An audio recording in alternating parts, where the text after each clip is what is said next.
নমস্কার বন্ধুরা, শ্রীমাস কিচেন থেকে শ্রীমা বলছি। বন্ধুরা, আজ আমি বাঙালিদের প্রিয় খাবারের মধ্যে একটা খাবার নিয়ে হাজির হয়েছি, তা হলো খাসির মাংসের ঝোল।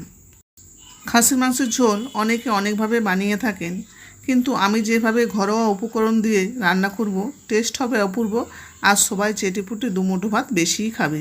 দই ছাড়াই আমি মাংসটা রান্না করে নেব, আর এমনভাবে রান্না করব যে খেতে হবে অপূর্ব, আর মাংসটা সেদ্ধ হবে খুব সুন্দর, হাতে করে সহজে ভেঙে যাচ্ছে। বন্ধুরা, এরকম একটা রান্না করতে হলে স্কিপ না করে পুরো ভিডিওটা দেখুন। আমি এখানে 700 গ্রাম খাসির মাংস বা মটন নিয়ে নিয়েছি। এটা পরিষ্কার জলে ধুয়ে জল ঝরিয়ে নিয়েছি। এতে দিয়ে দেবো 1 চামচ নুন আর 1 চামচ হলুদ। তার সাথে দিয়ে দেবো 1 চামচ আদা রসুন বাটা। নুন, হলুদ, আদা বাটা দিয়ে আমি ভালো করে মাংসটা মাখিয়ে নেব।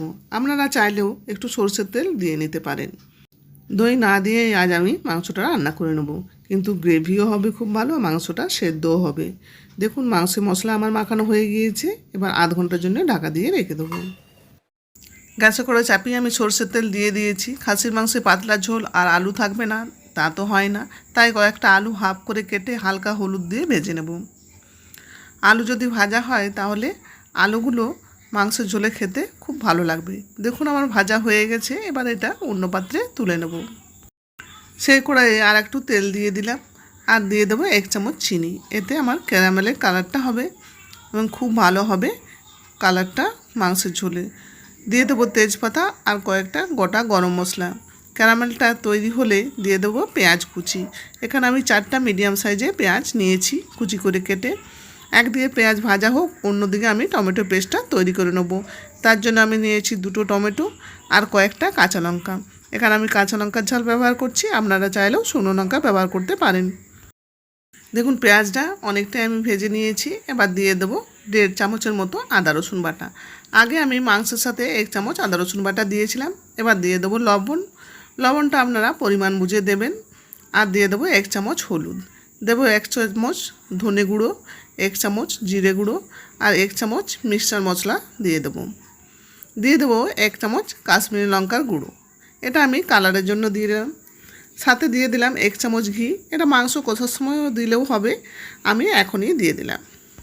মশলাটা একটু খুন্তি দিয়ে নাড়াচাড়া করে দিয়ে দেবো টমেটো কাঁচা লঙ্কার পেস্টটা। তেলটা কম লাগছে এখন, পরে ঠিক হয়ে যাবে। আমি তুলনামূলক একটু কম তেল দিয়ে রান্না করে নিচ্ছি। এবার দিয়ে দেবো জার দেওয়া জলটা দিয়ে মশলাটা নাড়াচাড়া করে মশলাটা ভালো করে কষিয়ে নেব। এই সময় ফ্লেমটা অবশ্যই মিডিয়াম টু লো থাকবে, যাতে মশলাটা না পুড়ে যায়। দেখুন, মশলাটা আমার অনেকটাই ভাজা হয়ে গিয়েছে। মশলা থেকে একটা দারুণ গন্ধ ছেড়েছে। আমি 5 থেকে 7 মিনিটের মতো মশলাটা ভেজে নিয়েছি। মশলা থেকে তেল ছেড়ে দিয়েছে। এবার আমি যে খাসির মাংসটা মশলা মেখে রেখেছিলাম, সেই মাংসটা এবার দিয়ে দেবো। তারপর ভালো করে খুন্তি দিয়ে মশলার সাথে নাড়াচাড়া করে নেব। 2 থেকে 3 মিনিট নাড়াচাড়া করার পর ঢাকা দিয়ে দেবো মাংসটা। 2 থেকে 3 মিনিট ঢাকা দেওয়ার পর আমি আবার নাড়াচাড়া করে নেব। এইভাবে যদি মাংসটা কষিয়ে নেওয়া যায়, তাহলে মাংসের টেস্ট দ্বিগুণ ভালো হবে। দেখুন, আমি আর একবার 5 মিনিট ঢাকা দিয়ে দিয়েছিলাম। কতটা জল বেরিয়েছে। গ্যাসের ফ্লেমটা অবশ্যই মিডিয়াম টু লো রাখবেন, তাছাড়া পুড়ে যাওয়ার সম্ভাবনা থাকবে। আর যদি জল না বের হয় মাংস থেকে, তাহলে অল্প একটু জল দিয়ে ঢাকা দিয়ে দেবেন, দেখবেন জল বেরিয়ে যাবে। দেখুন, মাংসটা ঢাকা দিয়ে দিয়ে অনেকটাই কষিয়ে নিয়েছি। জল আর খাসির মাংসের তেল অনেকটাই বেরিয়েছে।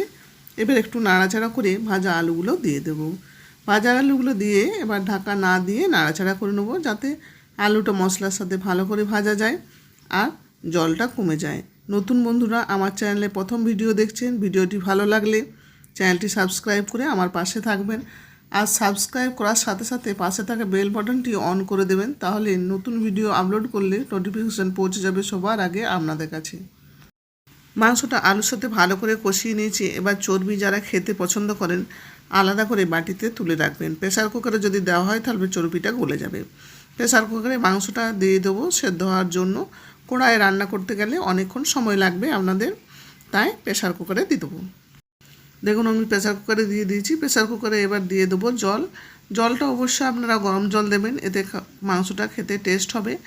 আর আমি কড়াই ধোয়ার জলও কিছুটা দিয়ে দিয়েছি। এই অবস্থায় ঢাকা দিয়ে মিডিয়াম টু হাই ফ্লেমে 2 থেকে 3টা সিটি দিয়ে দেবো। তারপর স্ট্যান্ডিং টাইম রেখে দেবো কিছুক্ষণের জন্য। দেখুন কত সুন্দর মাংসটা হয়েছে, কালারটাও বেশ সুন্দর হয়েছে, গন্ধটা বেশ সুন্দর উঠছে। এবার আমি এটা কড়াইয়ে ট্রান্সফার করে দেবো। মাংসটা কড়াইয়ে দিয়ে দিলাম, সাথে সাথে গ্যাসটা অন করে দিলাম। আর যে চর্বিগুলো তুলে রেখেছিলাম সেগুলো আবার ঝোলে দিয়ে দিলাম, বাকিটা ঝোলের সাথে হয়ে যাবে। সাথে দেবো 1/2 চামচ গরম মশলা, আর টেস্টে ব্যালেন্সের জন্য দিয়ে দেবো 1 চামচ চিনি। আর প্রেসার কুকার ধোয়া জলটাও দিয়ে দেবো এর সাথে, তাহলে ঝোলের পরিমাণটা ঠিক হয়ে যাবে। এবার আমি একটু নাড়াচাড়া করে নেব। ঝোলটা ফুটে এসেছে, আমি ঝোলটা চেক করে নিয়েছিলাম নুনটা ঠিক আছে কি না। নুনটা একটু কম আছে, তাই আমি একটু নুন দিয়ে দিলাম। এবার 5 মিনিট ফুটিয়ে নেব মিডিয়াম টু হাই ফ্লেমে। বন্ধুরা দেখলেন তো গুঁড়ো লঙ্কা না দিয়েও কত সুন্দর ঝোলের কালারটা হয়েছে, খেতেও বেশ ভালো হয়েছিল। আপনারা বাড়িতে এইভাবে একবার ট্রাই করে দেখতে পারেন, পরিবারের সবাই খুশি মনে খাবে। 5 মিনিট আমি ফুটিয়ে নিয়েছি, এবার ঢাকা দিয়ে 10 মিনিটের জন্য গ্যাস অফ করে রেখে দেবো। 10 মিনিট পর ফিরে এলাম। বন্ধুরা খাসির মাংসের পাতলা ঝোল দেখে রেডি মনে হচ্ছে তো, এখন এটা পরিবেশনের জন্য রেডি। বন্ধুরা আজকের রেসিপি যদি ভালো লাগে প্লিজ লাইক অ্যান্ড সাবস্ক্রাইব করে আমার পাশে থাকবেন, আর আপনার প্রিয় বন্ধুদের সাথে শেয়ার করবেন। আজ এই পর্যন্ত, ফিরছি আবার অন্য কোনো রেসিপির সাথে। সবাই সুস্থ থাকুন, ভালো থাকুন। আজকের ভিডিওটি শেষ পর্যন্ত দেখার জন্য ধন্যবাদ।